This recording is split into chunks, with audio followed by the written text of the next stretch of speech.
बालभारती मराठी जुन्या पाठ्यक्रमामध्ये अतिशय सुंदर पाठ होता। त्या पाठाचं नाव आहे गुरुचा न्याय।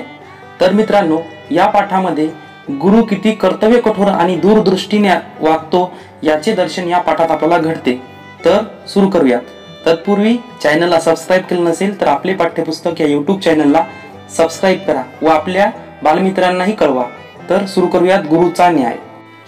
एक होता राजा, त्याला बऱ्याच वर्षांनी मुलगा झाला। त्या मुलाचे त्याने उत्तम संगोपन केले। तो 16 वर्षाचा होईपर्यंत राजवाड्यातच शिक्षकाची नेमणूक करून प्राथमिक शिक्षण दिले। पण मुलाच्या असल्या जुजबी शिक्षणावर राजा खुश नव्हता। राजपुत्राला तत्कालीन सर्व विद्यांचे व कलांचे आणि शास्त्राचे उत्तम शिक्षण मिळावे, तो विद्वान चतुरंग व्हावा असे त्याला वाटे। त्या काळी तक्षशिलेची विद्वत्तेबाबत ख्याती होती। अनेक शास्त्रात पारंगत असलेले महापंडित तक्षशिला अध्ययनाचे काम करत। तक्षशिलेत चांगला अभ्यास करणारा विद्यार्थी सूर्यासारखा तेजस्वी होऊन बाहेर पडे। राजाने आपल्या राजपुत्राला तक्षशिला पाठवायचे ठरवले। आपला हा मनोदय त्याने त्याला सांगितला। राजपुत्राकडे तिकडे जायला राजी झाला। त्यालाही विद्येची गोडी होतीच। राजाने त्याची मोठी समारंभाने पाठवणी केली। राजपुत्र मजल दरमजल करत तक्षशिलेला पोहोचला। तिथे त्याला मुलेच मुले दिसली। तिथे वाड्या वाड्यातून वेदाची संथाखानी पडे, शास्त्राची चर्चा ऐकवी। इथले महाआचार्य कोण असे राजपुत्राने आपल्या शिपायाला विचारले। एका शिपायाने त्याला एक नाव सांगितले। राजपुत्र त्यांचा पत्ता विचारत विचारत विद्यालयात गेला। आचार्यांना वंदन केले। आचार्यांनी त्याला स्नान संध्यादी उरकून यायला सांगितले। राजपुत्राने आवश्यक त्या सर्व गोष्टी केल्या। भोजन उरकले। आचार्य दुपारची विश्रांती घेऊन उठून बसलेले पाहिल्यावर राजपुत्राने पुन्हा त्यांचे दर्शन घेतले। कुठून आलास? आचार्याने विचारले। मी वाराणसीहून आलो। मी तिथला राजकुमार आहे। वडिलांनी विशेष अध्ययनासाठी मला इकडे पाठवले आहे। मन लावून अभ्यास करशील? 6 अध्यायाशी बरोबरीच्या नात्याने वागशील? राजपुत्र आहेस म्हणून विचारतो। आपल्या इच्छेप्रमाणे वागेन आचार्य। ठीक आहे, आजपासून तू माझा शिष्य झालास। माझ्या पाठशाळेत मी तुला प्रवेश दिला आहे। इतर शिष्याबरोबर राजपुत्राचे शिक्षण चालू झाले। राजपुत्र त्या पाठशाळेत रुळला, रमला, अभ्यासही मन लावून करू लागला। आचार्यांना विविध शंका विचारू लागला। राजपुत्राचा तो चौकसपणा पाहून आणि त्याची वागणूक बघून आचार्य खुश झाले। एके दिवशी स्नानाला जात असताना राजपुत्राने एका अंगणात पांढरे तीळ वाळत घातलेले पाहिले। एक म्हातारी त्या तिळाची रखवाल करत बसली होती। राजपुत्राला ते तीळ खाण्याचा मोह झाला। त्याच्या तोंडाला पाणी सुटले। आचार्यासह सर्वजण पुढे गेले होते। म्हातारीची नजर चुकून त्याने त्या वाळलेले मुठभर तीळ उचलले आणि त्याचा बकना भरला। म्हातारीची नजर तीक्ष्ण होती। तिने राजपुत्राला हटकले, पण तो तिच्याकडे लक्ष न देता विद्यार्थ्यात येऊन मिसळला। दुसऱ्या दिवशी पुन्हा राजपुत्राने तीच गोष्ट केली। तिसऱ्या दिवशी तसेच घडले। तेव्हा मात्र तिने आचार्यांना हाक मारली। आचार्य तिच्याकडे गेले। म्हातारीने घडला तो प्रकार सविस्तर सांगितला। तुमच्या या शिष्याने माझ्या वाळवलेल्या मुठभर तीळ खाल्ले असा याचा क्रम 3 दिवस चालू आहे। मी 2 दिवस गप बसले, पण आज तिसऱ्या दिवशी पुन्हा तोच प्रकार सांगितलंस ते बरं केलंस। ही खोड वाईट आहे। मी त्याचा बंदोबस्त करतो असे म्हणून आचार्याने राजपुत्राकडे वळले। त्याला त्याची दटावून विचारले, काय हे खरं आहे का? राजपुत्राने आपला गुन्हा कबूल केला। त्यावर आचार्य म्हणाले, राजपुत्रा, एखाद्या गोष्टीचा मोह उत्पन्न होणे ही गोष्ट फार वाईट आहे। तशात तो मोह न आवरता दुसऱ्याची वस्तू त्याच्या नकळत उचलणे हे त्याहून महावाईट। ही चोरी आहे आणि राजपुत्राने अशी चोरी करणे म्हणजे कुंपणानं शेत खाण्यासारखं आहे। या चौर्य कर्माबद्दल मी तुला शिक्षा करणार आहे असे म्हणून आचार्याने म्हातारीच्या देखत तिळाच्या मुठीबद्दल राजपुत्राला शिक्षा केली। त्याला चांगलेच खडसावले। सर्व सह अध्यायाने हे पाहिले ऐकले। राजपुत्राला मेल्याहून मेल्यासारखे झाले। त्याला आचार्याचा संताप आला। वर करणी काही करता येईना, त्यामुळे तो आचार्यावर मनोमन जळत राहिला। आचार्य, इथं तुमचं राज्य आहे, मला काही करता येणार नाही, पण मी राजपुत्र आहे। काही वर्षांनी वाराणसीचा राजा होईल, त्यावेळी पाहून घेईन असे तो मनातल्या मनात खुळवत राहिला। सूडबुद्धीने त्याला पुरते घेरले। यथाकाळ राजपुत्राचे अध्ययन पुरे झाले। आचार्यांनी त्याला समारंभपूर्वक निरोप दिला। त्यावेळी राजपुत्र विनम्र आवाजात आचार्यांना म्हणाला, गुरुवर्य, आपण मला विद्या दिलीत, सर्व शास्त्रात मला प्रवीण केलत, आपले हे माझ्यावर अनंत उपकार आहेत। विद्यादाता गुरु हा विद्यार्थ्याचा दुसरा पिता होतो, म्हणून आपण मला पितृतुल्य आहात। आपला वियोग मला कायमचा जाणवणार आहे।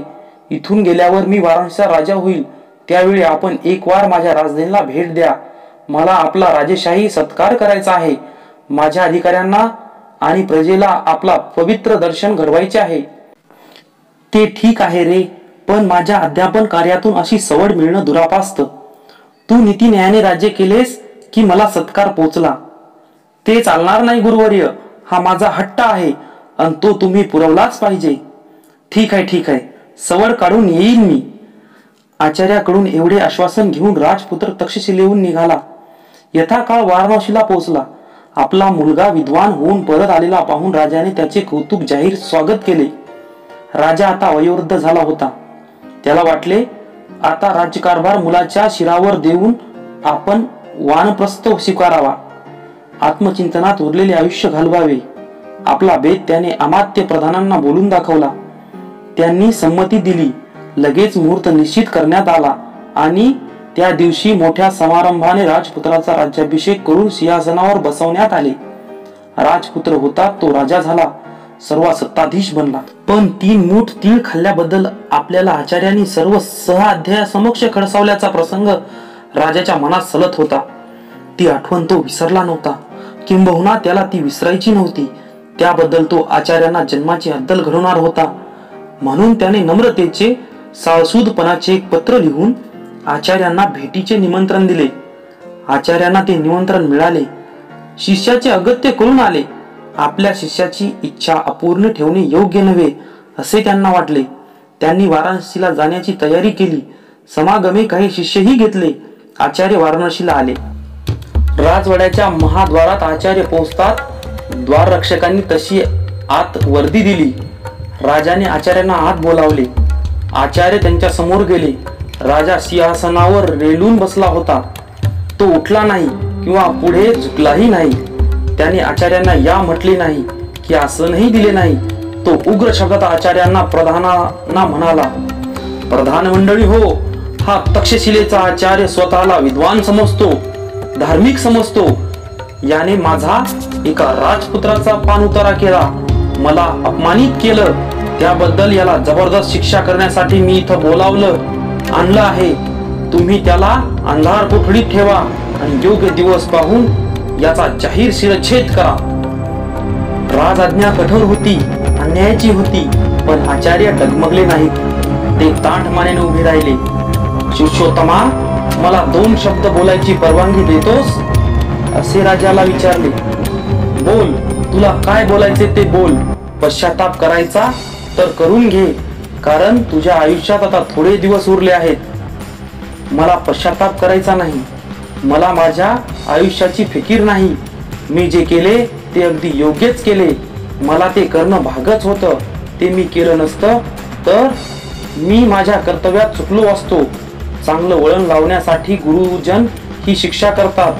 त्यांचा थोर पुरुष राग धरत नाही, तशी शिक्षा आवश्यकच असते। ती दुष्टपणाने केली जात नाही। राजा, विचार कर, तुझ्या दरबारात अनेक लोक आपले कज्जे खटले घेऊन येतात।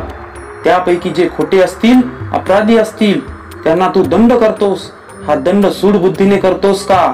मुळीच नाही। ती शिक्षा अपराधाबद्दल असते। अपराध्यांना पुन्हा अन्यायानं वागू नये आणि त्याची इतरांना देख लागून त्यांनीही अन्याय करण्यापासून प्रवृत्त व्हावं, यासाठी ती शिक्षा असते। गुरुही आपला शिष्य अन्यायानं वागला तर त्याला शिक्षा करतो, ती त्याचसाठी। ते गुरुचं कर्तव्य असतं। मी तुला आरेगावीनं बोललो नाही, तर तुझ्या जन्माच्या कल्याणासाठी बोललो। अरे, 3 मुठी तिळाचा प्रश्न नव्हता, प्रश्न होता त्या मागच्या मनोवृत्तीचा। राजा, विचार कर, मी त्यावेळी तुला खडसावलं नसतं तर तुझी चोरून खाण्याची प्रवृत्ती वाढली असती। तू हळूहळू मोठ्या चोऱ्या करू लागला असतास। त्या पचल्या असं पाहून पुढे दरोडेही घालू लागला असास। मग तक्षशिलेच्या राजानं तुला पकडून तुझा हात तोडला असता आणि तुझं चौर्य करणं तुझ्या वडिलाच्या कानी गेलं असतं, तर त्यांनी जन्मात कधीच तुला राज्य दिलं नसतं। आज जो तू राजपदावर अधिष्ठित आहेस तो मी त्यावेळी खडसावल्यामुळे आहेस, त्यामुळे तर तुझी ती चोरीची वृत्ती शमली. मला वधदंड द्यायला तू समर्थ आहेस, पण तसा तो देणे योग्य आहे का? आणि मला इथं फसवून आणून तो देणे तुला शोभणार आहे का? याचा 10 वेळा विचार कर. मी वधदंड स्वीकारण्यास सिद्ध आहे.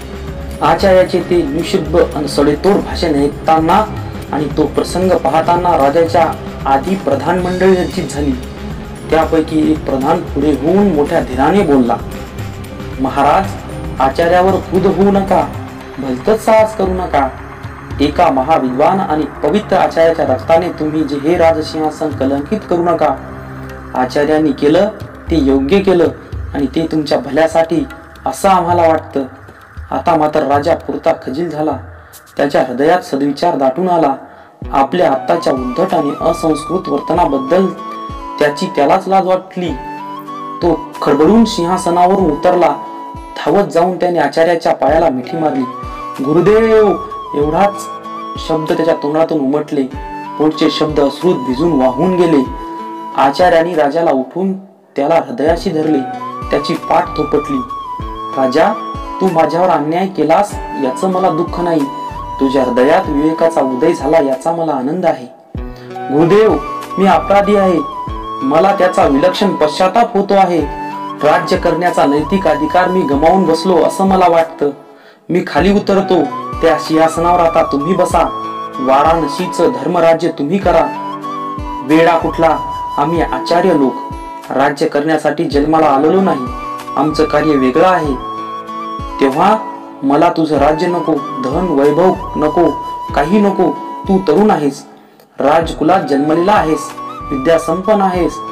तेव्हा राज्य तूच करायचं, मात्र ते धर्म न्यायानं कर आणि कधीही कोणाशी सूड बुद्धीने वागू नकोस. गुरुदेव, जीवात जीव असेपर्यंत मी तुमच्या उपदेशाप्रमाणे वागेन, असं म्हणून राजाने पुनश्च आचार्याचे पाय धरले. मित्रांनो, हा पाठ आवडल्यास आपले पाठ्यपुस्तक या YouTube चॅनलला सबस्क्राईब करा. धन्यवाद.